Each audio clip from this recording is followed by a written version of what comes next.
Alors la démarche Terre Vitis, elle part déjà du principe où le vigneron il va vouloir vraiment mettre en valeur ses produits.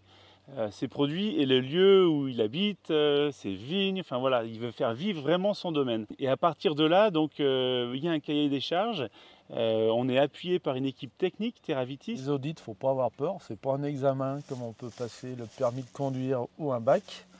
On n'est pas puni si on n'y arrive pas, on est aidé, on a des conseils. Il y a une notion d'amélioration. Chaque année, on va pouvoir justement rajouter des éléments. Le cahier des charges est évolutif, c'est les vignerons et vigneronnes qui l'ont créé. C'est national et ça a un impact international maintenant parce qu'on a de la clientèle qui se pose des questions. On cherche tous à un petit peu améliorer la qualité de nos vins, essayer de faire de la plus-value en vendant mieux nos vins. Et Terra Vitis, tout ça, c'est un support qui permet de monter en gamme.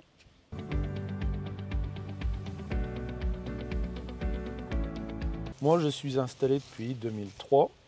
Je travaillais de manière normale pour moi.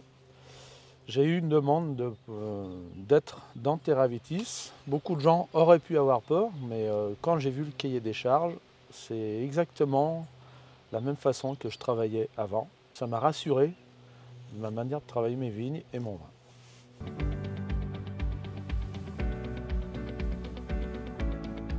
Alors, j'ai fait plusieurs choses. Tout d'abord, je suis parti sur l'idée de me réapproprier toutes les haies qui étaient auparavant fauchées complètement, et aussi pour la biodiversité en termes d'hôtels à insectes, d'hôtels à oiseaux. Donc voilà, on est aussi dans cette démarche. Au niveau des emballages, on va aller chercher maintenant des emballages reconditionnés, recyclables. Le fait d'avoir différents thèmes aussi proposés par nos conseillers Terra Vitis sur des sujets de formation, c'est aussi intéressant. Et puis après, une démarche de sécurité à travers les différentes étapes. On a nos vendangeurs, évidemment, qui sont présents, mais tout au long de l'année, on va avoir cette notion de sécurité à prendre en compte, et donc Terra Vitis, le cahier des charges aussi, intègre cette partie sociale. Je laisse pousser toutes les haies que nos anciens dans la famille avaient tendance à couper très à ras parce que ça faisait pas joli dans un paysage, mais maintenant, moi, toutes mes bords de vignes, j'ai des haies de partout. Et je vais essayer de faire les consignes pour les bouteilles le plus rapidement possible, même si ça peut être compliqué à mettre en place, mais c'est une des premières choses que je vais essayer de mettre en place.